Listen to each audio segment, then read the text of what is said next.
എത്രയോ മടങ്ങ് വിലയേറിയതാണ്, ഗൗരവമേറിയതാണ്. See, I just share this in English. See, Indian Prime Minister and the cabinet people making big plans and decisions, it is important. President Bush of America with his Senate making some decisions, that's also important. President Putin of Russia making decisions with his Senate, it's also important. In UNO, General Secretary of United Nations making decisions, it's so important. But our Bible class is 1,000 times more important than all these big cabinet meetings. What we are doing here, preparing the kings for eternity in New Jerusalem, in New Heaven, to live with Heavenly Father and rule the whole universe. This importance you should understand. നാം ഈ class ചെറുതായിട്ട് ഒരു ചെറിയ ഷെഡിൽ അല്ലെ ചെറിയൊരു 10-20 ചെറിയൊരു സംഖ്യ കൂടുന്നുവെങ്കിലും ഇത് ദൈവത്തിന് മുൻപാകെയും വരുവാൻ പോകുന്ന ലോകത്തിലെ ഏറ്റവും മഹത്വമേറിയതാണ് എന്ന് പറഞ്ഞാൽ, നിങ്ങൾക്ക് ഈ കിട്ടുന്ന ഉപദേശത്തിനനുസരിച്ച് നിത്യനിത്യൻ രാജാക്കന്മാരാകുവാനുള്ളതായ ഭാഗ്യം, അതിനുള്ള ഒരുക്കമാണ് നടക്കുന്നത്. So through these classes, God is preparing kings to rule with God forever and ever throughout eternity. So you must understand this with all seriousness. ദൈവത്തിൻ്റെ ഈ കാര്യങ്ങൾ അതിൻ്റെ ഗൗരവത്തിൽ നിങ്ങൾ മനസ്സിലാക്കി മുൻപോട്ട് പോകണം. നാം ഇന്നലെ ചിന്തിച്ചത് അതേ ഭാഗം തന്നെ വീണ്ടും എഫേസ്യ ലേഖനം 4:11 മുതൽ 16 വരെ വായിച്ചാൽ, എഫേഷ്യൻസ് ചാപ്റ്റർ 4 വേഴ്സ് 11 to 16, ഇന്നലെ വായിച്ച അതേ ഭാഗം തന്നെ ഒന്നുകൂടെ വായിച്ചാൽ, എഫേഷ്യൻസ് 4:11 to 16. അവൻ ചിലരെ അപ്പോസ്തലന്മാരായും ചിലരെ പ്രവാചകന്മാരായും ചിലരെ സുവിശേഷകന്മാരായും ചിലരെ ഇടയന്മാരായും ഉപദേഷ്ടാക്കന്മാരായും നിയമിച്ചിരിക്കുന്നു. അത് നാം എല്ലാവരും വിശ്വാസത്തിലും ദൈവപുത്രനെ കുറിച്ചുള്ള പരിജ്ഞാനത്തിലുമുള്ള ഐക്യതയും തികഞ്ഞ പുരുഷത്വവും ക്രിസ്തുവിന് സമ്പൂർണ്ണതയായ പ്രായത്തിൻ്റെ അളവ് പ്രാപിക്കുവോളും വിശുദ്ധന്മാരുടെ യഥാസ്ഥാനത്തിനായുള്ള ശുശ്രൂഷയുടെ വേലയ്ക്കും ക്രിസ്തുവിൻ്റെ ശരീരത്തിൻ്റെ ആത്മിക വർധനയ്ക്കുമാകുന്നു. അങ്ങനെ നാം ഇനി മനുഷ്യരുടെ ചതിയാലും ഉപായത്താലും തെറ്റിച്ചു കളയും തന്ത്രങ്ങളിൽ കുടുങ്ങിപ്പോകുവാൻ തക്കവണ്ണം ഉപദേശത്തിൻ്റെ ഓരോ കാറ്റിനാൽ അലഞ്ഞുഴലുന്ന ശിശുക്കളായിരിക്കാതെ സ്നേഹത്തിൽ സത്യം സംസാരിച്ചുകൊണ്ട് ക്രിസ്തു എന്ന തലയോളം സകലത്തിലും വളരുവാനിടയാകും. ശരീരം മുഴുവനും യുക്തമായി അതാണ് നമ്മളിപ്പോൾ ചിന്തിച്ചുകൊണ്ടിരിക്കുന്നത്. ശരീരം മുഴുവൻ യുക്തമായി ചേർന്ന് ഏകീഭവിച്ചും ഓരോ അംഗത്തിന്റെ അതത് അളവിനൊത്തവണ്ണം ഉദവി ലഭിക്കാനുള്ള ഏത് സന്ധിയാലും സ്നേഹത്തിലുള്ള വർധനയ്ക്കായി അവനിൽ നിന്ന് വളർച്ച പ്രാപിക്കുന്നു. ഹല്ലേലൂയ. ശരീരം മുഴുവൻ യുക്തമായി ചേർന്ന് നാം കഴിഞ്ഞ ദിവസം ഞാൻ പറഞ്ഞല്ലോ, ഇതൊരു ദൈവസഭയുടെ ഒരു രൂപമാണിത്. അസ്ഥികളുടെ ഒരു കൂട്ടമാണ്. ഇന്നത്തെ സഭകളെ നോക്കിയാൽ ഇതുപോലെയാണ് കാണുന്നത്. ഇത് തോമാച്ചനാണ്, ഇത് മറിയാമ്മയാണ്. ഓരോരുത്തർ അവരൊരു രീതിയിൽ രക്ഷിക്കപ്പെട്ട് സ്നാനപ്പെട്ട് അഭിഷേകം പെട്ട് ദൈവസഭയിൽ വന്നിരിക്കുകയാണ്. എന്നാൽ ഓരോരുത്തരെന്തായിത്തീരണം? അംഗമായി തീരണം. അതിൻ്റെ കൂടെ 1 കൊരിന്ത്യർ 12 മുതൽ 27 വരെ നമുക്കെല്ലാവർക്കും ഒന്ന് വായിക്കാം. Let's all join together and read 1 Corinthians chapter 12 to 27. 1 Corinthians chapter 12 to 27. We'll all read together. നമുക്കെല്ലാവർക്കും അറിയാവുന്ന വാചകമാണെങ്കിലും ഒന്നുകൂടെ വായിക്കാം. 1 Corinthians chapter 12 to 27.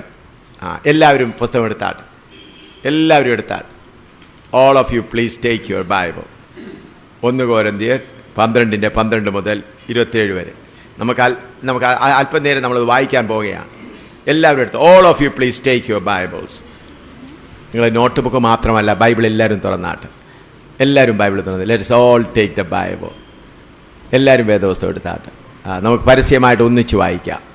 1 Corinthians 12:12 വായിച്ചാൻ തുടങ്ങിയാൽ. ശരീരം ഒന്നും അതിന് അവയവം പലതും ശരീരത്തിന്റെ അവയവം പലതായിരിക്കെ എല്ലാം ഒരു ശരീരവും ആയിരിക്കുന്നത് പോലെ ആകുന്നു ക്രിസ്തുവും. യഹൂദന്മാരോ യവനന്മാരോ ദാസന്മാരോ സ്വതന്ത്രരോ നാം എല്ലാവരും ഏക ശരീരമാകുമാറ് ഒരേ ആത്മാവിൽ സ്നാനമേറ്റ് എല്ലാവരും ഒരേ ആത്മാവിനെ പാനം ചെയ്തുമിരിക്കുന്നു.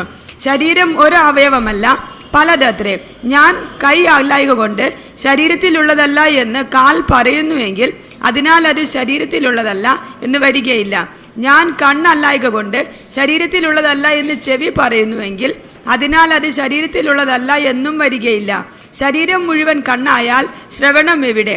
മുഴുവൻ ശ്രവണമായാൽ ഘ്രാണം എവിടെ? ദൈവമോ തൻ്റെ ഇഷ്ടപ്രകാരം അവയവങ്ങളെ ശരീരത്തിൽ വെവ്വേറെയായി വെച്ചിരിക്കുന്നു.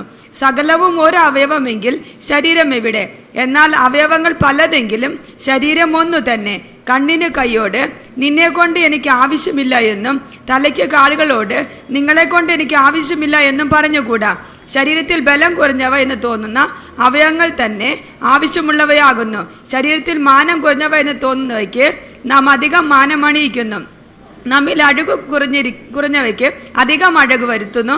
നമ്മിൽ അഴകുള്ള അവയവങ്ങൾക്ക് അത് ആവശ്യമില്ലല്ലോ. ശരീരത്തിൽ ഭിന്നത വരാതെ അവയവങ്ങൾ അന്യോന്യം ഒരുപോലെ കരുതേണ്ടതിനായി ദൈവം കുറവുള്ളതിന് അധികം മാനം കൊടുത്തുകൊണ്ട് ശരീരത്തെ കൂട്ടിച്ചേർത്തിരിക്കുന്നു. അതിനാൽ ഒരവയവം കഷ്ടം അനുഭവിക്കുന്നുവെങ്കിൽ അവയവങ്ങളൊക്കെയും കൂടെ കഷ്ടം അനുഭവിക്കുന്നു.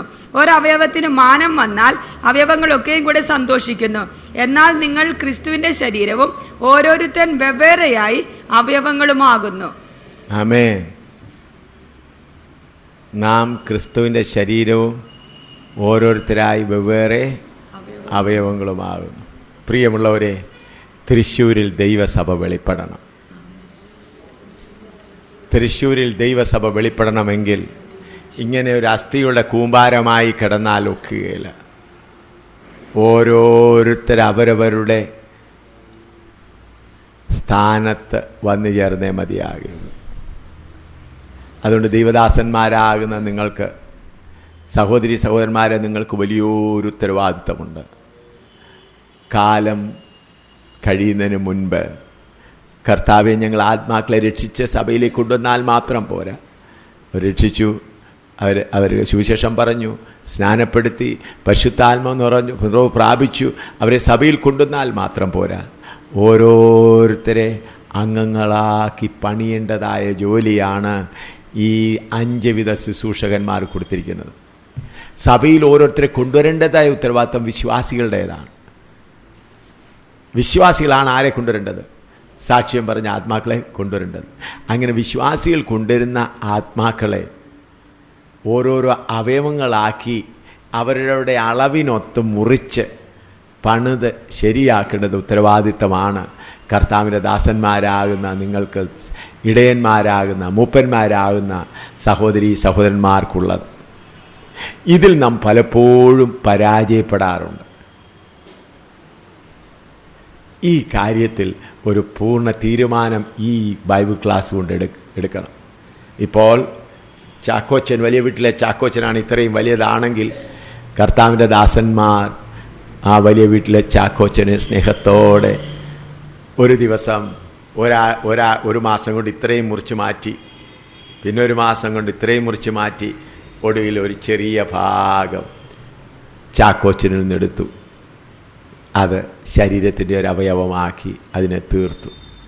അങ്ങനെ പണി തീർക്കുവാനാണ് കർത്താവ് കാത്തിരിക്കുന്നത്. ഹല്ലേലൂയ. ചൈനയിൽ കൃപയാൽ ഞാൻ കഴിഞ്ഞ 1986 മുതൽ ചൈനയിൽ പ്രവർത്തിക്കുന്നു. ചൈനയിൽ നല്ല കൂട്ടം വിശ്വാസികളെ കർത്താവ് ഞങ്ങൾക്ക് തന്നിട്ടുണ്ട്. ധാരാളം വിശ്വാസികളെ തന്നിട്ടുണ്ട്. അവരനേകർ ജയിലിലും കഷ്ടങ്ങളിലുമാണ്. പലരും രക്തസാക്ഷികളായി തീർന്നു കഴിഞ്ഞു. ഞങ്ങളുടെ കൂട്ടായ്മയിൽ ആദ്യം രക്തസാക്ഷികളായി തീർന്നത് ചൈനയിൽ വെച്ചാണ്. ആ ഒരു അല്പകാര്യം ഞാൻ നിങ്ങളോട് പറയട്ടെ. ചൈനയിൽ പോയി കർത്താവിൻ്റെ വേല ചെയ്യുവാൻ എന്നെ ഒരു സംഘടനയിൽ അയച്ചത്. ഞാൻ ജമ്മു കാശ്മീർ ഇരിക്കുമ്പോൾ ഭൂലോകത്തിൻ്റെ പടം കാണിച്ച് കർത്താവിനോട് പറഞ്ഞ് ചൈനയിലേക്ക് പോവുക. ആദ്യം ഞാൻ ചൈനയിൽ ഡൽഹിയിൽ നിന്ന് വിസ എടുത്ത് ഹോങ്കോങ്ങിൽ കൂടെ ഷെൻഷെയിനിൽ ചെന്നപ്പോൾ അവരുടെ ഇമിഗ്രേഷൻ അവരെന്നെ അകത്ത് വിട്ടില്ല. അവർ പറഞ്ഞു, നിനക്ക് അവിടെ ആരുണ്ട്? എനിക്ക് തിരിച്ചു വരേണ്ടി വന്നു. ഞാൻ അവിടെ വെളിയിൽ നിന്ന് ചൈന ദേശം നോക്കി കരഞ്ഞേച്ചു വന്നു. പിന്നെ ഒരു 6 മാസം കഴിഞ്ഞ് വേറൊരു വഴിയിൽ കൂടെ അത് വിവരിച്ച് പറയുവാൻ ഒത്തിരി സമയമാകുന്നതുകൊണ്ട് ചൈനയിൽ പ്രവേശിപ്പാനിടയായി. 3 പ്രാവശ്യം ഞാൻ ചൈനയിലും അറസ്റ്റിലായി. എന്നാൽ കർത്താവിനെ ജയിലിലിട്ടില്ല, ജയിലിടാൻ അനുവദിച്ചില്ല. എന്നെ അവരെ ബോർഡറിൽ കൊണ്ടുവന്ന് വിടുകയാണ് ചെയ്തത്. എന്നാൽ അവിടെ എത്രയോ ഓരോരോ സ്ഥലങ്ങളിലിരുന്ന് ഉപദേശത്തിൻ്റെ ടേപ്പുകൾ ധാരാളമായി പറഞ്ഞത് നിമിത്തം, അവിടുത്തെ ഭാഷയിലുണ്ടാക്കിയത് നിമിത്തം യഥാർത്ഥ ഉപദേശം സഭകളിൽ ധാരാളമായി വ്യാപരിക്കുവാനിടയായി. അനേകം ദൈവമക്കൾ, ഇന്ന് ഞാൻ പറയുന്ന ഭൂലോകത്തുള്ളതിലും കൂടുതൽ വിശുദ്ധന്മാർ ചൈനയിലാണുള്ളത്. രഹസ്യമായി കൂടുതൽ വിശുദ്ധന്മാർ ഭൂലോകത്തിൽ. അമേരിക്ക വിശുദ്ധന്മാരെന്ന് പറയുന്ന വിരളയിലുണ്ടാൻ 1-2 കാണത്തേ ഉള്ളൂ. അതെല്ലാം ദൈവസഭയിൽപ്പെട്ടവരെന്ന് പറയുന്നത് വിരളയിലുണ്ടാനുള്ള 1-2 പേര് കണ്ടേക്കുമായിരിക്കും. എന്നാൽ ചൈനയിൽ അവിടെ ഞാൻ പറയാം, അവിടെ ഒരു ഞാൻ അവിടുത്തെ സഭയുടെ കാര്യങ്ങൾ ചെയ്തതുകൊണ്ട് അവരുടെ ബലത്തെക്കുറിച്ചാണ് ഒരു സാക്ഷ്യം മാത്രം പറയുകയാണ്. ഒരു പെൺകുട്ടി അവൾ രക്ഷിക്കപ്പെട്ട് സ്നാനപ്പെട്ടപ്പോൾ 17.5 വയസ്സേ ഉള്ളൂ. 17.5 വയസ്സേ ഉള്ളൂ. നല്ല സൗന്ദര്യമുള്ളവൾ, അധികം ഉയരമില്ല. 17.5 വയസ്സുണ്ട്. അവൾ കർത്താവിനെ സാക്ഷിപ്പാനായി തുടങ്ങി. കർത്താവിനെ സാക്ഷിച്ച് കുറച്ച് കഴിഞ്ഞപ്പോഴത്തേക്ക് ഒരു 5-6 മാസമായപ്പോഴത്തേക്ക് പോലീസ് അവളെ പിടിച്ചു, ജയിലിലാക്കി. 82 ദിവസം അവൾ വസ്ത്രമില്ലാതെ ആ ജയിലറയിൽ കിടന്നു. ആ 82 ദിവസവും പോലീസുകാർ ഉള്ള മ്ലേച്ഛതകൾ മുഴുവനും അവളുടെ മേൽ പ്രവർത്തിക്കുവാൻ 81 ദിവസം എല്ലാ മ്ലേച്ഛതകളും പ്രവർത്തിക്കുമായിരുന്നു. ബലാത്കാരം ചെയ്ത് അവളെ വസ്ത്രം ധരിപ്പിക്കുകയില്ലായിരുന്നു. ഒടുവിൽ 82ാമത്തെ ദിവസം അവർ പോലീസുകാർ വേറെ ആരാണ്ടെ അടിച്ചു, വേറെ ആരാണ്ടെ ഉപദ്രവിച്ചപ്പോൾ അവർ മരിച്ചുപോയപ്പോൾ ആ മരിച്ചവൻ്റെ ശരീരം വലിച്ചുകൊണ്ട് ഇവളുടെ മുമ്പിൽ കൊണ്ടിട്ടു. അവളോട് പറഞ്ഞു, നീ യേശുവെ പറയുന്നില്ല, നിൻ്റെ യേശു അത്ഭുതം ചെയ്യുമെന്ന് പറയുമല്ലോ എന്ന് പറഞ്ഞു. പിന്നെ അവൾ പറഞ്ഞു, എനിക്കൊരു തോർത്ത് തരാം, ഒരു ടവൽ കൊണ്ട് അവിടെ തലയും നഗ്നതയും മറച്ചിട്ട് പ്രാർത്ഥിച്ചു. ആ മരിച്ചവനായവൻ എഴുന്നേറ്റു, ജീവനുണ്ടാകാനിടയായി. അതിൻ്റെ പിറ്റേ ദിവസം അവളെ വിട്ടു. പിറ്റേ ദിവസം വിട്ടതിൻ്റെ ശേഷം 2.5 വർഷം കൊണ്ട് 22 ചെറിയ സഭകൾ, ആരാധനക്കൂട്ടങ്ങൾ അവളാൽ കർത്താവ് സ്ഥാപിച്ചു. 2.5 വർഷം കൊണ്ട് 22 സ്ഥലങ്ങളിൽ. ഒടുവിൽ വീണ്ടും അവളെ പിടിച്ചിട്ടൊരു വയലിൽ കൊണ്ടുപോയി. അടുത്ത് തന്നെയാണ്, വേറെ ദൂരെയല്ല, അവിടെ അടുത്ത് തന്നെ. പിടിച്ചെടുത്തിനടുത്ത് തന്നെ വയലിൽ കൊണ്ടുപോയിട്ട് അവിടെ നഗ്നയാക്കി ഒരു ബ്രസ്റ്റ് മുറിച്ച് അവരുടെ പട്ടിക്ക് കൊടുത്തു. അവളോട് പറഞ്ഞു, യേശുവിനെ തള്ളിപ്പറയാമെങ്കിൽ നിന്നെ വിട്ടേക്കാമെന്ന് പറഞ്ഞു. അവൾ സമ്മതിച്ചില്ല. 2ാമത്തേത് മുറിച്ചു പട്ടിക്ക് കൊടുത്തു. പിന്നെ അവളുടെ പുറകുവശത്ത് ഈ ഭാഗം മുറിച്ചു. അറുത്ത് കഴിച്ചപ്പോൾ അവൾ പുറകോട്ട് വീണ് പ്രാണനെ വിടുത്തു. അതിനുശേഷം സഹോദരന്മാർ അവർ വിട്ടേച്ച് പോയി, ആ വയലിൽ ഇട്ടിട്ട് പോയി. സഹോദരന്മാർ ഒരു ബെഡ്ഷീറ്റ് കൊണ്ട് അവളുടെ ശരീരം മൂടിയിട്ട് എനിക്കൊരു ഫോട്ടോ അയച്ചു തന്നു. ഞാൻ പറഞ്ഞത്, ഞാൻ മറ്റുള്ളവരുടെ കഥയല്ല. ഹല്ലേലൂയ. കേരളത്തിലുള്ള ദൈവജനങ്ങളെ, സ്വന്തം കാര്യങ്ങൾ നോക്കി പോയാൽ ഈ രീതിക്ക് എന്തൊരു മാറ്റം വരും.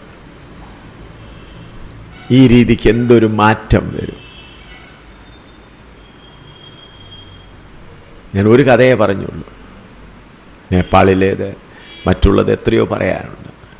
വടക്കേ ഇന്ത്യയിലേത് എത്രയോ പറയാനുണ്ട്. പ്രിയമുള്ളവരെ, ഞാൻ നിങ്ങളോട് താഴ്മയായി അപേക്ഷിക്കുന്നത്, ക്രിസ്തുവിൻ്റെ ശരീരം തൃശ്ശൂരിൽ വെളിപ്പെടുവാൻ എത്ര കർത്താവിൻ്റെ ദാസന്മാർ ശ്രമിക്കും. കർത്താവ് വരുന്നത് ഒരു കൂട്ടം അസ്ഥിക്ക് വേണ്ടിയല്ല വരുന്നത്, തനിക്ക് വേണ്ടി ഒരുങ്ങി കാത്തിരിക്കുന്ന മണവാട്ടിക്ക് വേണ്ടിയാണ് വരുന്നത്. അപ്പോൾ കർത്താവിൻ്റെ വരവിനെ താമസിപ്പിക്കുന്നത് ആരാണ്? കർത്താവിൻ്റെ ശുശ്രൂഷക്കാരാകുന്ന നാമാണ് കർത്താവിന്. എന്തിന് അപ്പോസ്തലന്മാരെ, പ്രവാചകന്മാരെ, ഉപദേഷ്ടാക്കന്മാരെ തന്നിരിക്കുന്നത്? പ്രാർത്ഥിച്ച് ഗൾഫിൽ വിടാനും ജോലിക്ക് വിടാനും അല്ല. ഓരോരുത്തരെ പ്രവാചകന്മാരുടെ ശുശ്രൂഷ എന്താണ്?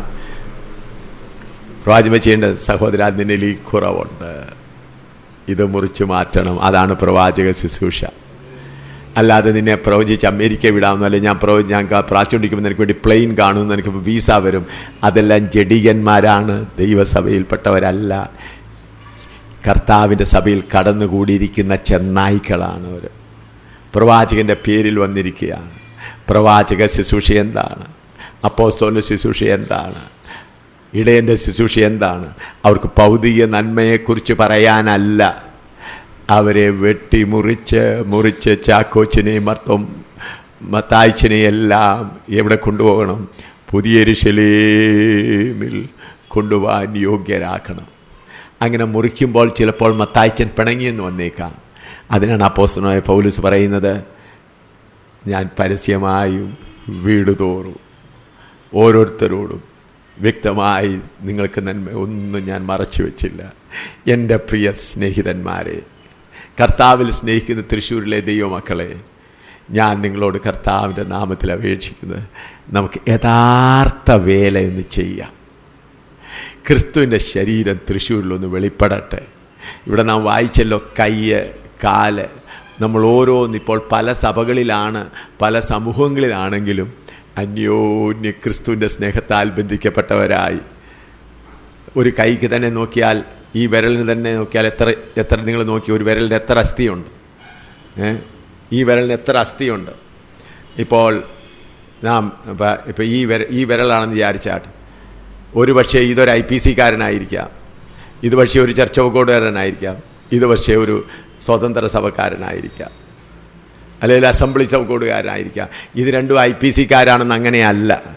നമ്മൾക്ക് സഭകൾ പൊതുവേ ഉള്ളത്, സംഘടനകൾ എന്ന് പറയുന്നത് വെറും പുറമേ ലോകത്തിനു വേണ്ടിയുള്ളത് മാത്രമാണ്. ലോകത്തിൽ ഒരു രജിസ്ട്രേഷൻ വേണം, വിവാഹം നടത്തണം, മരിച്ചവരെ അടക്കണം, അതിനുവേണ്ടി മാത്രമാണ്. എന്നാൽ ദൈവസഭ ഒന്നിച്ചാണ് പണിയപ്പെടുന്നത്. ഹല്ലേലൂയ. ചർച്ച് ഓഫ് ഗോഡ് ആയാലും IPC ആയാലും അസംബ്ലീസ് ഓഫ് ഗോഡ് ആയാലും ഇൻഡിപെൻഡൻ്റ് ആയാലും ഉപദേശത്തിൽ ഉറച്ചു നിൽക്കുന്നവർ ഒരു ശരീരം പോലെ വെളിപ്പെട്ടേ മതിയാകുള്ളൂ. കഴിഞ്ഞ ദിവസം ഇവിടെ കർത്താവിൻ്റെ ദാസന്മാർ പറയുകയുണ്ടായി, ഇങ്ങനെയുള്ള യോഗങ്ങൾ വീണ്ടും നടത്തുവാൻ ആഗ്രഹിക്കുന്നു. അങ്ങനെയുള്ളവർ അവരുടെ അഡ്രസ്സ് തന്നാൽ നല്ലതായിരിക്കും.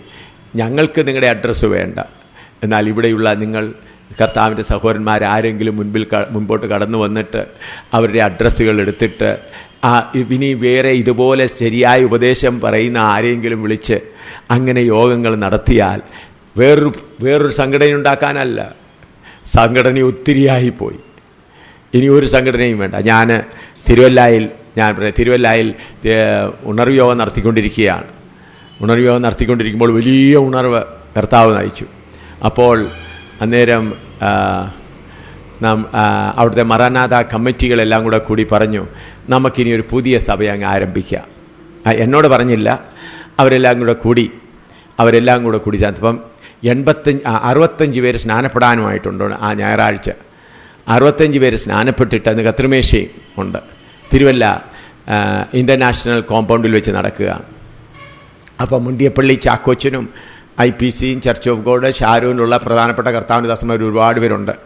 അവരെല്ലാവരും കൂടി ഒരു തീരുമാനിച്ചു, ഇനി നമ്മൾക്ക് യഥാർത്ഥ സഭ ആരംഭിക്കാം. അതിനവരെല്ലാവരും കൂടി മുണ്ടിയപ്പള്ളി ചാക്കോച്ചനെ വൈസ് പ്രസിഡൻറ്റും എന്നെ പ്രസിഡൻറ്റിനുമായിട്ട് അവർ തീരുമാനിച്ചിട്ട് ഒടുവിൽ എല്ലാവരും കൂടെ കമ്മിറ്റി, അവർ 55 പേര് കമ്മിറ്റിയുണ്ട്. കമ്മിറ്റിക്കാരെല്ലാം കൂടി വന്ന് എന്നെ വിളിച്ചു, ഞങ്ങളൊരു കാര്യം സംസാരിക്കാൻ പോകുന്നുണ്ട്. പറഞ്ഞു, എന്താണ്? പറഞ്ഞു, ഞങ്ങളെല്ലാം കൂടെ ഇനി ഇവിടുത്തെ സഭകൾ IPC അവരെല്ലാം ശരിയായ ഉപദേശം അവർ വിട്ടുപോയി. അതുകൊണ്ട് നമ്മൾക്ക് ശരിയായ ഉപദേശത്തിൻ്റെ ഒരു സഭയെ സ്ഥാപിക്കാം, സഭയെ ആരംഭിക്കാം. അപ്പോൾ നമ്മൾ 85 സഭകളുണ്ട്, എല്ലാവരും ഒന്നിച്ചിരിക്കുകയാണ്. അതുകൊണ്ട് നാളെ 65 പേരെ സ്നാനപ്പെടുത്തുമല്ലോ. സ്നാനപ്പെടുത്തിയിട്ട് കത്രിമേശയോട് നമുക്ക് പുതിയ സഭയെ ആരംഭിക്കാം. അതിൻ്റെ ഇൻ്റർനാഷണൽ പ്രസിഡൻ്റായിട്ട് എൻ്റെ പേരും കേരളത്തിൻ്റെ പ്രസിഡൻ്റായിട്ട് മുണ്ടിയപ്പള്ളി ചാക്കോച്ചനെ ഞങ്ങൾ തീരുമാനിച്ചിരിക്കുന്നു. അതുകൊണ്ട് നമുക്കിതിന് പ്രാർത്ഥിക്കാമെന്ന് പറഞ്ഞ് കമ്മിറ്റി മെമ്പറെല്ലാം കൊണ്ട് വൈസ് പ്രസിഡൻ്റ് എടുത്തോണ്ട് ഞാൻ പറഞ്ഞ്, എന്നെ ഇതിനു വേണ്ടിയല്ല ദൈവം ഇങ്ങോട്ട് കേരളത്തിലേക്ക് അയച്ചത്. അതുകൊണ്ട് ഞാൻ പറഞ്ഞു, നാളത്തെ സ്നാനം നടക്കയില്ല, നാളത്തെ കത്രിമേശയും നടക്കയില്ല. അപ്പോഴത്തേക്ക് അവിടെ അതായി, ഇതെങ്ങനെയാണ്? ഒടുവിൽ ചെയ്യേണ്ടി വന്നത്. ശനിയാഴ്ചയാണ് നടക്കുന്നത്. ശനിയാഴ്ച രാത്രി മലയാള മനോരമയുടെ ന്യൂസ് എഡിറ്ററിനെ വിളിച്ചിട്ട് കുറച്ചേറെ രൂപ കൊടുത്ത് ഫ്രണ്ട് ന്യൂസിൽ എടുത്തിട്ടതെന്താണ്? ഞാൻ തന്നെ പറഞ്ഞു, മറാനത മിനിസ്ട്രിയുടെ കമ്മിറ്റിയെ പിരിച്ചുവിട്ടിരിക്കുന്നു. രാത്രിയിൽ അന്നത്തെ അതിൽ എനിക്ക് കുറച്ച് കൂടുതൽ വായിച്ചു. ഞാൻ പറഞ്ഞു ഇമ്പോർട്ടൻറ്റ് ന്യൂസാണ് ഇത് കൊടുത്തേക്കുള്ളൂ, ഫ്രണ്ട് പേജ്. അപ്പോൾ മറാനത കമ്മിറ്റിയെ പിരിച്ചുവിട്ടു. അപ്പോൾ രാവിലെ അവർ എഴുന്നേൽക്കുന്നുണ്ട്. ഞായറാഴ്ച ആരാധനയ്ക്ക് വരുമ്പോൾ അവർ സ്നാനത്തിൻ്റെ കാര്യവും സ്നാനവും നടക്കുകയില്ല, കത്രിമേശയും നടക്കില്ല, കമ്മിറ്റിയെ പിരിച്ചുവിട്ടിരിക്കുന്നു. അപ്പോൾ കമ്മിറ്റി ആളുകളെല്ലാം കൂടെ വന്ന് ഞങ്ങൾ ഒരു പണവും തരത്തില്ല. അപ്പോൾ അവിടെ യോഗത്തിൻ്റെ പണം, കുട്ടിലുകാർക്ക് പണം കൊടുക്കാനുണ്ട്, മറ്റു പണം കൊണ്ട് അവരെല്ലാം പിണങ്ങിപ്പിരിഞ്ഞിട്ടും കർത്താവ് എനിക്ക് എൻ്റെ കയ്യിൽ അല്പമായിട്ട് ഗിഫ്റ്റ് അതൊക്കെ കിട്ടിയതുകൊണ്ട് ഞാൻ മുഴുവൻ പണവും കൊടുത്ത് വളരെ ബുദ്ധിമുട്ടി ഞാനും ഞങ്ങളെല്ലാം കൂടെ. അതിൻ്റെ ശേഷം തൃശ്ശൂരപ്പള്ളി, തമിഴ്നാട്ടിലാണ് യോഗം, അതിനുവേണ്ടി പോകാം. ഞങ്ങളെങ്ങനെ പോയി എന്നുള്ളത് കർത്താവ് അറിയുന്നു. അപ്പോൾ ഞാൻ പറഞ്ഞത് ഇത് തിരുവല്ലായ സാക്ഷ്യമാണ്. മുണ്ടിയപ്പള്ളി ചാക്കോച്ചൻ, അദ്ദേഹം ഇപ്പോൾ കർത്താവിൽ വിശ്രമിക്കുന്നു, അദ്ദേഹമെല്ലാം പറഞ്ഞപ്പോൾ ഞാനിവിടെ പറഞ്ഞത് നമ്മൾക്കിവിടെ ഒരു സഭയല്ല ഇനി വേണ്ടത്. ഒരു പുതിയൊരു സഭയല്ല ഉണ്ടാകുന്നത്, ക്രിസ്തുവിൻ്റെ ശരീരമാകുന്ന സഭ.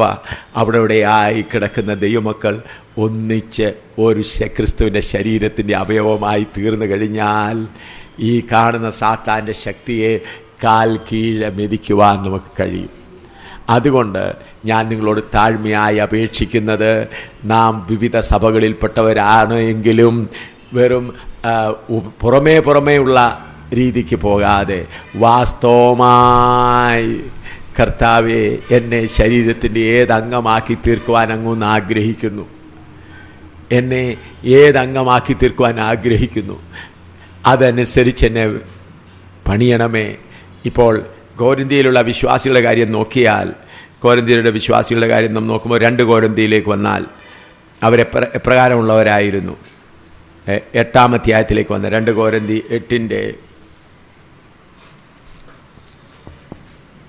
8-ന്റെ 5 വായിച്ചാട്ട്. 2 കോരിന്തി 8-5, 2 Corinthians chapter 5 verse 8, chapter 8 verse 5, 2 Corinthians 8:5. അതും ഞങ്ങൾ വിചാരിച്ചിരുന്നത് പോലെയല്ല. അവർ മുമ്പേ തങ്ങളെ തന്നെ കർത്താവിനും പിന്നെ ദൈവ ഇഷ്ടത്തിനൊത്തവണ്ണം ഞങ്ങൾക്കും ഏൽപ്പിച്ചു. ഹല്ലേലൂയ. ഇങ്ങോട്ട് ശ്രദ്ധിച്ചാൽ എല്ലാവരും ഇങ്ങോട്ട് ശ്രദ്ധിക്കണമേ. ഞങ്ങൾ വടക്കേണ്ടിയിൽ പറയുന്ന ഉപദേശം ഞങ്ങൾ ചെയ്യുന്ന കാര്യമാണ് നിങ്ങളോട് പറയുന്നത്. അതിൻ്റെ ഫലം ഞങ്ങൾ അറിയുന്നു. എത്രമാത്രം എതിർപ്പുകൾ സഹിക്കുന്നു. എൻ്റെ മകൻ ഇവിടെ ഇരിക്കുന്നു. ഈ മീററ്റിലെ യോഗത്തിന് എത്രമാത്രം അടി കൊണ്ട് 4 പേര് ജയിലിലും കിടന്നു. ഇപ്പോഴും നടക്കാൻ വളരെ പ്രയാസമാണ്, തലയനക്കാൻ വയ്യ. അതുപോലെ ഞാൻ ഈ നവംബറിൽ എത്രമാത്രം ഉപദ്രവം സഹിച്ചു. 3 മണിക്കൂറോളം മരിച്ചവനെ പോലെ കിടന്നു. ഞാൻ മാത്രം എത്ര പേര് ഉപദ്രവങ്ങൾ സഹിക്കുന്നു. എന്നിട്ടും ധാരാളമായി ആത്മാക്കളെ കർത്താവ് എഴുന്നേൽപ്പിച്ചുകൊണ്ടിരിക്കുന്നു. ധാരാളമായി. എന്ത് ഞങ്ങളവിടെ പഠിപ്പിക്കുന്നത്? ദൈവമക്കളെ, നിങ്ങളെ തന്നെ സമർപ്പിക്കുക. ഇപ്പോൾ ഇത് വലിയ വീട്ടിലെ തോമാച്ചനാണെങ്കിൽ തോമാച്ചൻ എന്ത് ചെയ്യണം? കർത്താവിൻ്റെ ദാസനോട് പറഞ്ഞാൽ ഞാൻ എന്നെ സമർപ്പിക്കുന്നു, എന്നെ മുറിക്കുക. ദൈവ ഇഷ്ടത്തിനല്ലാത്തത് എന്നെ മുറിക്കുക, അറുത്ത് മാറ്റുക. അതുപോലെ ഒരു നല്ല ഉപകരണമാക്കണമെങ്കിൽ എത്രമാത്രം ഏത് വിധത്തിലുള്ളതായ ചുറ്റികയും ഉളികളും ഉപയോഗിക്കുന്നു. അതുപോലെ എന്നെ ഒരു നല്ല പാത്രമാക്കി തീർക്കുക, ക്രിസ്തുവിൻ്റെ ശരീരത്തിൻ്റെ ഒരു ഭാഗമാക്കി തീർക്കുക. ഇതിനു വേണ്ടി ദൈവമക്കൾ തങ്ങളെ തന്നെ കർത്താവിൻ്റെ ദാസന്മാർക്ക് സമർപ്പിച്ചു കൊടുക്കുവാനുള്ള ഉപദേശം ദൈവസഭകളിലേക്ക് കടന്നു വരണം. അതിന് അവരുടെ പണം വാങ്ങാനല്ല, അവർ സമർപ്പിച്ചു തന്നാൽ അവരുടെ മുതലെല്ലാം എടുത്തുകൊണ്ട് പോകാനല്ല. എൻ്റെ കർത്താവിൻ്റെ ദാസനെ, എന്നെ നീ മുറിക്കുക, എന്നെ നീ ചെത്തുക, എന്നെ മുറിച്ച് കഷണമാക്കുക, എന്നെ ക്രിസ്തുവിൻ്റെ ശരീരത്തിൻ്റെ അംഗമാക്കി തീർക്കുക. പ്രിയമുള്ളവരെ, ഇത് ചെയ്തേ മതിയാകെയുള്ളൂ. നിങ്ങൾ ചുരുക്കം ചില പേരോട് ഞാൻ ഈ ദൂത് തന്നിട്ട് പോകുകയാണ്, ഞാനിനി തിരിച്ചു വരുമോ എന്ന് എനിക്കറിഞ്ഞുകൂടാ, കർത്താവ് അയച്ചാൽ വരും. എന്നാൽ സത്യോപദേശം നിങ്ങളുടെ കയ്യിലെത്തിച്ചിരിക്കുകയാണ്. ദൈവസഭ പണിയപ്പെടേണ്ടതായ ഉപദേശം നിങ്ങളെ ഏൽപ്പിച്ചിരിക്കുകയാണ്. ഓരോരുത്തരെ മുറിച്ച് അവരുടെ ഏത് ഭാഗമാണ് മുറിച്ച് കളയേണ്ടത്, ഏത് ഭാഗമാണ് പണിയേണ്ടത്, അങ്ങനെ പണിത്. അതുകൊണ്ടാണ് കൊലോസ്യർ 1:28 വായിച്ചാൽ, കൊലോസ്യർ 1:28 കൊലോസ്യർ 1:28. അവനെ ഞങ്ങൾ അറിയിക്കുന്നതിൽ ഏതു മനുഷ്യനെയും ക്രിസ്തുവിൽ തികഞ്ഞവനായി നിർത്തേണ്ടതിന് ഏതു മനുഷ്യനെയും പ്രബോധിപ്പിക്കുകയും ഏതു മനുഷ്യനോടും സകല ജ്ഞാനത്തോടും കൂടെ ഉപദേശിക്കുകയും ചെയ്യുന്നു. അവിടെ പ്രബോധിപ്പിക്കുക എന്ന് പറഞ്ഞാൽ അത് ഇംഗ്ലീഷിൽ വായിക്കുമ്പോൾ വാണിംഗ് എവരി മാൻ. പ്രവാചക ശുശ്രൂഷ എന്താണ് ചെയ്യേണ്ടത്? തോമാച്ചാ, നിന്റെ ബിസിനസ്സിനകത്ത് വ്യാജമുണ്ട്, നീ ശുദ്ധീകരണം പ്രാപിക്കണം എന്നാണ് പ്രവാചകൻ പ്രവചിക്കേണ്ടത്. അല്ല, തോമാച്ച ഞാൻ നിന്നെ വാലല്ല തലയാക്കും, നിനക്ക് കൂടുതൽ വരുമാനം ഉണ്ടാകുമെന്ന് പറഞ്ഞ് തോമാച്ചൻ്റെ നിന്ന് 200 രൂപ മേടിച്ചുകൊണ്ട് പോവുകയല്ല വേണ്ടത്. തോമാച്ച, നിന്റെ ബിസിനസ്സിനകത്ത് പാപമുണ്ട്, നീ ടാക്സ് ശരിയായിട്ട് കൊടുക്കുന്നില്ല, അത് അശുദ്ധമാണ്, സാത്താൻ അവിടെ കയറിയിട്ടുണ്ട്, എന്ത് നഷ്ടം വന്നാലും നീ ടാക്സ് കൊടുത്ത് ബിസിനസ്സിൽ വിശുദ്ധിയായിരിക്കുക. അങ്ങനെ പറഞ്ഞ് തോമാച്ചിൻ്റെ കുറവ് തീർത്ത് തോമാച്ചിനെ തികയുള്ളവനാക്കി തീർക്കണം. അങ്ങനെ സഹോദരിമാർക്കും. അതുകൊണ്ട് പ്രിയമുള്ളവരെ, പ്രവാചക ശുശ്രൂഷ ദൈവസഭയുടെ ശുദ്ധീകരണത്തിന് വേണ്ടി ആയിത്തീരട്ടെ. പ്രവാചക ശുശ്രൂഷ പണം വരുത്തുവാനുള്ളതല്ല, അമേരിക്കയ്ക്കോ ഗൾഫിലോ അയക്കാനല്ല, ജോലിക്ക് വേണ്ടി അയക്കാനല്ല. അത് പാപമാണ്, അന്യായമാണ്, അത് ചെന്നായ്ക്കളുടെ പരിപാടിയാണ്. ഇന്ന് പല സഭകളിലും കേരളത്തിൽ നടക്കുന്ന എന്താണ്? ഒരു വിടുതലിൻ്റെ ശുശ്രൂഷ, ഒരു വിടുതലുകാരൻ വരുന്നു, എല്ലാവരും കൂടെ കൂടുന്നു, 100, 300, 500 അടുത്തോടെ എല്ലാവരും വരികയാണ്. വിടുതലിൻ്റെ ശുശ്രൂഷ. ഞാൻ പലയിടത്തും നോട്ടീസും കാണുന്നുണ്ട്, വിടുതലിൻ്റെ ശുശ്രൂഷ. എല്ലാവരും വന്നിരിക്കുക എന്താണ്? അവരുടെ കടഭാരത്തിൽ നിന്ന് വിടുതൽ വേണം, അവരുടെ രോഗത്തിൽ നിന്ന് വിടുതൽ വേണം, ജോലി കിട്ടുന്നതിൽ വിടുതൽ വേണം, മക്കളുടെ പഠിത്തത്തിൽ വിടുതൽ വേണം. അതാണ്. ഇതെല്ലാം നാശത്തിൻ്റെ ഉപദേശമാണ്. നമ്മൾക്ക് നൽകിയിരിക്കുന്നതായ രോഗമാണ്, കർത്താവ് ഈ ക്രൂശ് കൊണ്ട് നീ എന്താണ് എന്നെ പഠിപ്പിക്കാൻ ആഗ്രഹിക്കുന്നത്? എൻ്റെ മകൻ പാസ്സാകുന്നില്ലെങ്കിൽ ഇതിൽ കൂടെ നീ എന്താണ് എന്നെ പഠിപ്പിക്കാൻ ആഗ്രഹിക്കുന്നത്? അങ്ങനെ ഓരോന്ന് ദൈവസന്നിധിയിൽ നിന്ന് പഠിച്ച് നാം കർത്താവിൽ തികയുള്ളവരായി തീരണം. അല്ലെങ്കിൽ ഈ പ്രവാചകന്മാരും ഈ വിടുതലുകാരും നിങ്ങളെ എല്ലാ സ്വർഗത്തിൽ നിന്ന് വിടുവിച്ച് നരകത്തിൽ കൊണ്ടാക്കും. ഞാൻ വീണ്ടും പറയുന്നു, ഈ വിടുതലുകാരെല്ലാം നിങ്ങളെ സ്വർഗത്തിൽ നിന്നും ദൈവസ്നേഹത്തിൽ നിന്നും വിടുവിച്ച് ലോക സ്നേഹികളാക്കി തീർക്കും. നിങ്ങൾ എഴുതിയിട്ടാട്ട്, നിങ്ങളുടെ വേദപുസ്തകത്തിൽ എഴുതിയിട്ടുള്ളവീൻ, ഈ വിടുതലുകാരെല്ലാവരും നിങ്ങളെ ദൈവസ്നേഹത്തിൽ നിന്ന് വിടുവിച്ച് സ്വർഗത്തിൽ നിന്ന് വിടുവിച്ച് നരകത്തിൽ കൊണ്ടാക്കും. നമ്മൾക്കിന്ന് വിടുതലല്ല വേണ്ടത്, ദൈവസഭയ്ക്ക് വേണ്ടത് ശുദ്ധീകരണമാണ്. ഇന്ന് വിടുതലല്ല വേണ്ടത്, ശുദ്ധീകരണമാണ്. ഇന്ന് വിടുതലല്ല വേണ്ടത് വലിയതായ കമ്പുകളെ, വലിയതായ ഭാഗങ്ങളെ അറത്ത് മുറിച്ച് ഓരോന്നും അതിൻ്റെ സ്ഥാനങ്ങളിലേക്ക് ആക്കുകയാണ് ഇന്ന് ദൈവസഭയ്ക്ക് ആവശ്യമായിരിക്കുന്നത്. ഇതിനു വേണ്ടി ആരെ എഴുന്നേൽക്കും? ഇന്ന് ദൈവം നിങ്ങളോട് ചോദിക്കുകയാണ്, ഏത് കർത്താവിൻ്റെ ദാസൻ എഴുന്നേൽക്കും? ഇതല്പം പ്രയാസമുള്ളതായ ജോലിയാണ്. എന്നാൽ നിങ്ങൾ ഇത് എഴുന്നേൽക്കുമെങ്കിൽ കർത്താവ് നിങ്ങളോട് കൂടെ ഇരുന്ന് നിങ്ങളെ സഹായിക്കും. പരിശുദ്ധാത്മാവ് നിങ്ങളെ സഹായിക്കും. ഇതാണ് ഒടുവിലത്തെ ഉപദേശം.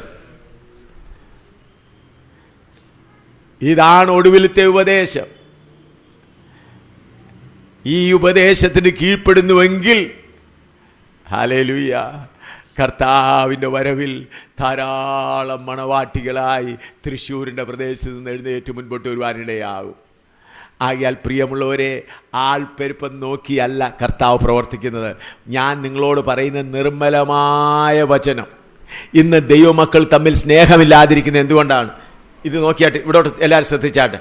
ഇത് തമ്മിൽ സ്നേഹത്തിൻ്റെ വല്ല ആവശ്യമുണ്ടോ? എല്ലാവരും കൂടെ കൂടാൻ പറഞ്ഞാൽ കൂടും, കല്യാണത്തിനും കൂടും, പിന്നെ കത്രിമേശയ്ക്കും കൂടും, കൺവെൻഷനും കൂടും. സ്നേഹത്തിൻ്റെ വല്ലതും ആവശ്യമുണ്ടോ? ഈ അസ്ഥിക്ക് ഇതിനോട് വല്ലതും ബന്ധമുണ്ടോ? നിങ്ങൾ പറഞ്ഞാട്ട്, ഈ അസ്ഥിക്ക് ഇതുമായിട്ട് വല്ലതും ബന്ധമുണ്ടോ? എന്നാൽ ഇതിനെ ചെത്തി മുറിച്ച് ചെറുതാക്കി ഇതിനെ ചെത്തി മുറിച്ച് യോജിപ്പിച്ചാൽ എന്തുണ്ട്? ബന്ധമുണ്ട്. Hallelujah, hallelujah. എത്ര പേർക്ക് ഈ കാര്യം മനസ്സിലാകുന്നു? ഒന്ന് കൈപൊക്കിക്കാട്ട്. എത്ര പേർക്ക്? പ്രിയമുള്ളവരെ, ഞാൻ ദൈവത്തിൻ്റെ സ്നേഹത്തോടെ കണ്ണുനീരോടെ നിങ്ങളോട് പറയുക. ഞാൻ നിങ്ങളോട് അധികാരികമായിട്ട് പറയുകയല്ല, കണ്ണുനീരോടെ നിങ്ങളോട് പറയുകയാണ്. ഈ പണി നമുക്ക് ചെയ്തേ മതിയാകുള്ളൂ.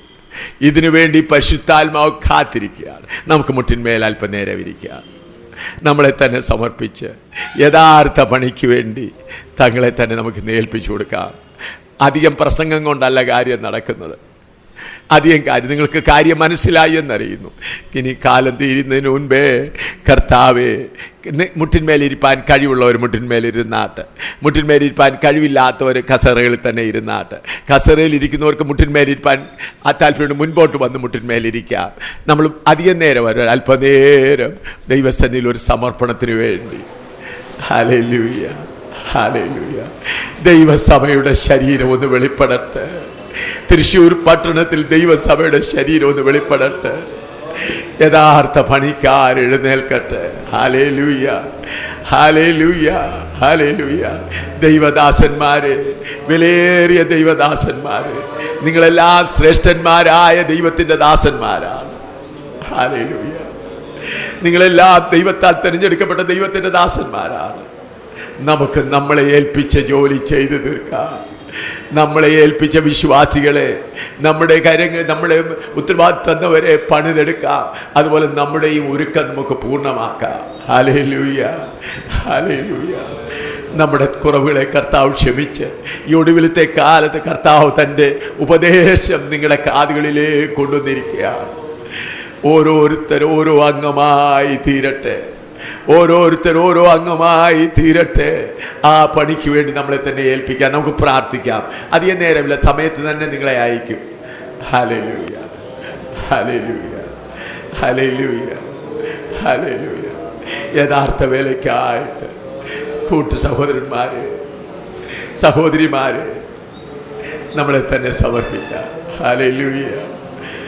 ഒരു വസ്തിക്കൂട്ടത്തിന് വേണ്ടി അല്ലല്ലോ കർത്താവ് വരുന്നത്, തൻ്റെ മണവാട്ടിക്ക് വേണ്ടി കർത്താവ് വരുന്നു. ചൈനയിൽ ദൈവസഭ ഒരുങ്ങിക്കൊണ്ടിരിക്കുമ്പോൾ, നേപ്പാളിൽ ദൈവസഭ ഒരുങ്ങിക്കൊണ്ടിരിക്കുമ്പോൾ, വടക്കേ ഇന്ത്യയിൽ അനേക കഷ്ടങ്ങൾ സഹിച്ച ദൈവസഭ ഒരുങ്ങിക്കൊണ്ടിരിക്കുമ്പോൾ, കേരളത്തിലുള്ള ദൈവജനമേ, തോമസ് അപ്പോസ്തലനാൽ സുവിശേഷം അറിയിക്കപ്പെട്ട ദൈവജനമേ, കർത്താവിന് വേണ്ടി അനേകം വില കൊടുത്ത ദൈവജനമേ, കേരളത്തിൽ നിന്നാണ് ഏറ്റവും കൂടുതൽ മിഷണറിമാർ ഇന്ത്യയിലേക്കും മറ്റുള്ളത്തിൽ കടന്നു പോയിരിക്കുന്നത്. അതുകൊണ്ട് കേരളത്തെ ദൈവം സ്നേഹിക്കുന്നുണ്ട്. കേരളത്തിൽ നല്ലൊരു കൂട്ടം വിശുദ്ധന്മാരുടെ കൂട്ടമുണ്ട്. ഹല്ലേലൂയ, ഹല്ലേലൂയ, ഹല്ലേലൂയ, ഹല്ലേലൂയ, ഹല്ലേലൂയ, ഹല്ലേലൂയ, ഹല്ലേലൂയ. കേരളത്തിൽ നിന്നാണ് വലിയൊരു കൂട്ടം വിശുദ്ധന്മാരെടുക്കപ്പെടേണ്ടത്. ഹല്ലേലൂയ. പണി പൂർത്തിയാക്കാൻ നമ്മളെ തന്നെ സമർപ്പിക്കാം. സ്തോത്രം, സ്തോത്രം, സ്തോത്രം, സ്തോത്രം, സ്തോത്രം, സ്തോത്രം, സ്തോത്രം, സ്തോത്രം, സ്തോത്രം, സ്തോത്രം, സ്തോത്രം, സ്തോത്രം, സ്തോത്രം, സ്തോത്രം. ഉന്നത വിളിക്കു യോഗ്യരെ വിളിച്ചവന്റെ സന്നിധിയിൽ നിന്നു മാറല്ലേ.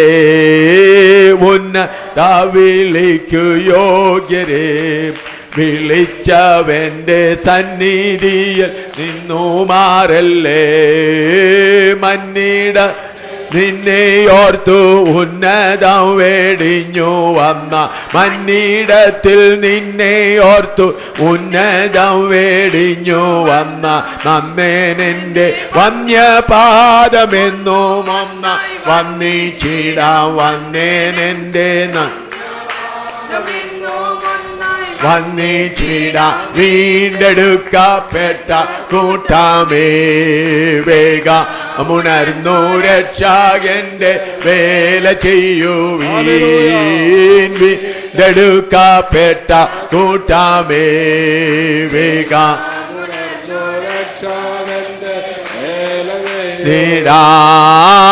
അന്ത്യകാലം വന്ന ടുത്തെ പെന്തക്കോസ്തിൻ ജ്വാലയാണ്.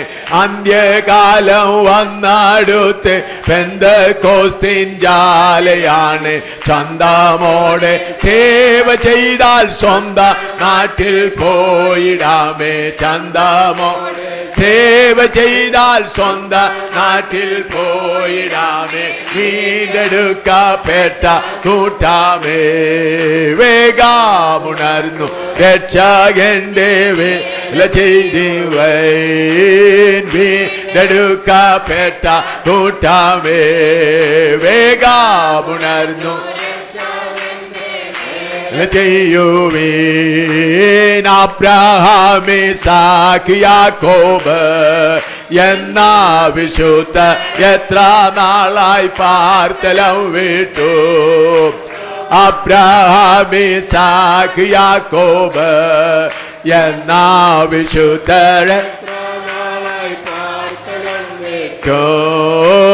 കാത്തു കാത്തു നിന്നിടുന്ന സോദരാ നീ ഓർത്തിടുക. കാത്തു കാത്തു നിന്നിടുന്ന സോദരാ പൂർത്തിയായി നീ വേല തീർത്തു പാർത്തലം വേടിഞ്ഞു പോകാം. പൂർത്തിയായി നിൻ വേല തീർത്തു പാർത്തലം വേടിഞ്ഞു പോകാം. വീണ്ടെടുക്കപ്പെട്ട കൂട്ടമേ വേഗമുണർന്നു രക്ഷകന്റെ വേല ചെയ്യുവീൻ. വീണ്ടെടുക്ക ഹല്ലേലൂയ. വേഗമുണർന്നു വേല ചെയ്യുവീൻ. ഈ ലോകരാജ്യം അസ്തമിക്കാറായി. ആലോകരാജ്യം വേഗമീത ആഗമിക്കാറായി. ഈ ലോകരാജ്യം അസ്തമിക്കാറായി. ആലോകരാജ്യം വേഗമീത ഓ പാപമില്ല പരിശുദ്ധൻ പാരിടത്തിൽ വന്നു തന്റെ പാപമില്ല പരിശുദ്ധൻ പാരിടത്തിൽ വന്നു തന്റെ പാവനമായി ജീവിക്കുന്ന പാവനരെ ചേർത്തിടുമേ. ജീവിക്കുന്ന ഹല്ലേലൂയ. വീണ്ടെടുക്കപ്പെട്ട കൂട്ടമേ വേഗമുണർന്നു രക്ഷകന്റെ വേല ചെയ്യുവീൻ.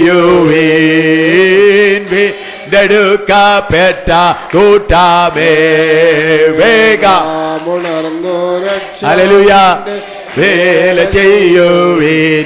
ഓ അല്പകാലം മാത്രമേയുള്ളൂ നാം എത്ര വേഗം കൃത്യമായി വേല തീർത്തിടാം. അല്പകാലം മാത്രമേയുള്ളൂ ഓ നാം എത്ര വേഗം കൃത്യമായി വേല തീർത്തിടാം. ഓ എത്ര നാൾ ലഭിച്ചിടുമോ അത്ര നാളും രക്ഷകന്റെ. എത്ര നാൾ ലഭിച്ചിടുമോ അത്ര നാളും രക്ഷകന്റെ പുത്രത്വത്തിൽ ആത്മാവാലെ ശക്തിയായി വേല തീർക്കാ പുത്രത്വം. ഹല്ലേലൂയ ഹല്ലേലൂയ ഹല്ലേലൂയ ഹല്ലേലൂയ. ഉണർന്നു രക്ഷകന്റെ വേല വീണ്ടെടു. ഹല്ലേലൂയ വേഗമുണർ വേല ചെയ്യൂ വീൻ. ഉന്നതാവിലേക്കു യോഗ്യരേ വിളിച്ചവന്റെ സന്നിധിയിൽ നിന്നു മാറല്ലേ. ഉന്നതാവിലേക്കു യോഗ്യരേ വിളിച്ചവന്റെ ഹല്ലേലൂയ ഹല്ലേലൂയ. മന്നിടത്തിൽ നിന്നെ ഓർത്തു ഉന്നതം വേടിഞ്ഞു വന്ന മന്നിടത്തിൽ നിന്നെയോർത്തു ഉന്നതം വേടിഞ്ഞു വന്ന തന്നെ നിന്റെ വന്യപാദമെന്നോ ഒന്നായി വർണ്ണിച്ചിടാം. എന്റെ വന്യപാദം ഹല്ലേലൂയ ഹല്ലേലൂയ ഹല്ലേലൂയ ഹല്ലേലൂയ. കൂട്ടാമേ വേഗമുണർന്നു.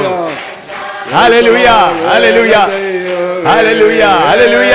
വീണ്ടെടുക്കപ്പെട്ട പരിശുദ്ധനായ ദൈവമേ, ഞങ്ങളുടെ സ്വർഗ്ഗീയ പിതാവേ, അനുഗ്രഹീതമായ ദിവസത്തിനായി അങ്ങയുടെ തിരുനാമത്തെ ഞങ്ങൾ നന്ദിയോടെ സ്തുതിക്കുന്നു കർത്താവേ. ഹല്ലേലൂയ. ദൈവജനം ഒരുമിച്ച് കൂടി വന്ന് കർത്താവേ അവിടുത്തെ പാടി സ്തുതിച്ച് ആരാധിക്കുവാനും ദൈവവചനം ചിന്തിക്കുവാനും അങ്ങനെ നൽകി തന്ന സാവകാശത്തിനായിട്ട് തിരുനാമത്തെ സ്തുതിക്കുന്ന കർത്താവേ, ദൈവത്തിന്റെ സഭ വാസ്തവമായി ഈ കാലഘട്ടത്തിൽ കർത്താവേ അവിടുത്തെ ഹിതപ്രകാരം അവിടുത്തെ വചനപ്രകാരം അത് വെളിപ്പെടുവാൻ അവർ നിലയാക്കുമാറാക്കണമെന്ന് പ്രാർത്ഥിക്കുന്ന കർത്താവേ, അന്ത്യകാല ശുശ്രൂഷ ഞങ്ങളിലൂടെ ചെയ്തെടുക്കുവാൻ കർത്താവിന്റെ പരിശുദ്ധാത്മാവ് ഈ ദിവസങ്ങളിൽ ഞങ്ങൾ വ്യാപരിക്കണമെന്ന് ഞങ്ങൾ പ്രാർത്ഥിക്കുന്ന കർത്താവേ, ശത്രുവിന്റെ സകല ചിന്തകളെയും അതിജീവിക്കാൻ ആവശ്യമായിരിക്കുന്നത് ദൈവ ആത്മാവിന്റെ വ്യാപാരം ഈ ദിവസങ്ങളിൽ കർത്താവ് ദൈവജനത്തിന് ധാരാളമായിട്ട് നൽകണമെന്ന് ഞങ്ങൾ പ്രാർത്ഥിക്കുന്ന കർത്താവേ, നിന്റെ വചനത്തെ വേണ്ടതുപോലെ അത് അഭ്യസിപ്പിക്കുവാൻ നിന്റെ ദാസനെ അവിടുത്തെ കരത്തിൽ എടുക്കുന്നതിനായിട്ട് നന്ദിയുള്ള സ്തോത്രം ചെയ്യുന്ന കർത്താവേ, നന്ദിയോട് സ്തോത്രം കർത്താവ് നിന്റെ ബലമുള്ള കരങ്ങളിലേക്ക് ഈ വിഷയങ്ങളെല്ലാം പ്രവേശിച്ച് പ്രാർത്ഥിക്കുന്ന ഓരോരുത്തരും അനുഗ്രഹമായിരിക്കാൻ അവിടുത്തെ ഇടപെടുന്നതിനായിട്ട് നന്ദിയോടെ സ്തുതിക്കുന്ന കർത്താവേ, നാളുകളിലെ അവിടുത്തെ ഞങ്ങളെ ഓരോരുത്തരെയും കർത്താവെ കൂട്ടിച്ചേർത്ത് പണിയുന്ന അവിടുത്തെ പണിക്കായിട്ട് നന്ദിയോടെ സ്തോത്രം കർത്താവിന്റെ മനുഷ്യ കരങ്ങളാൽ അതേ സാധ്യമാകുന്നതല്ല, അവിടുത്തെ ആത്മാവിന്റെ ശക്തിയാൽ മാത്രം സാധ്യമാകുന്നതായിരിക്കാൻ നന്ദിയോടെ സ്തോത്രം കർത്താവെ. അതിനുവേണ്ടി അനേകത്തിനെ സമർപ്പിച്ചുകൊണ്ട് കർത്താവെ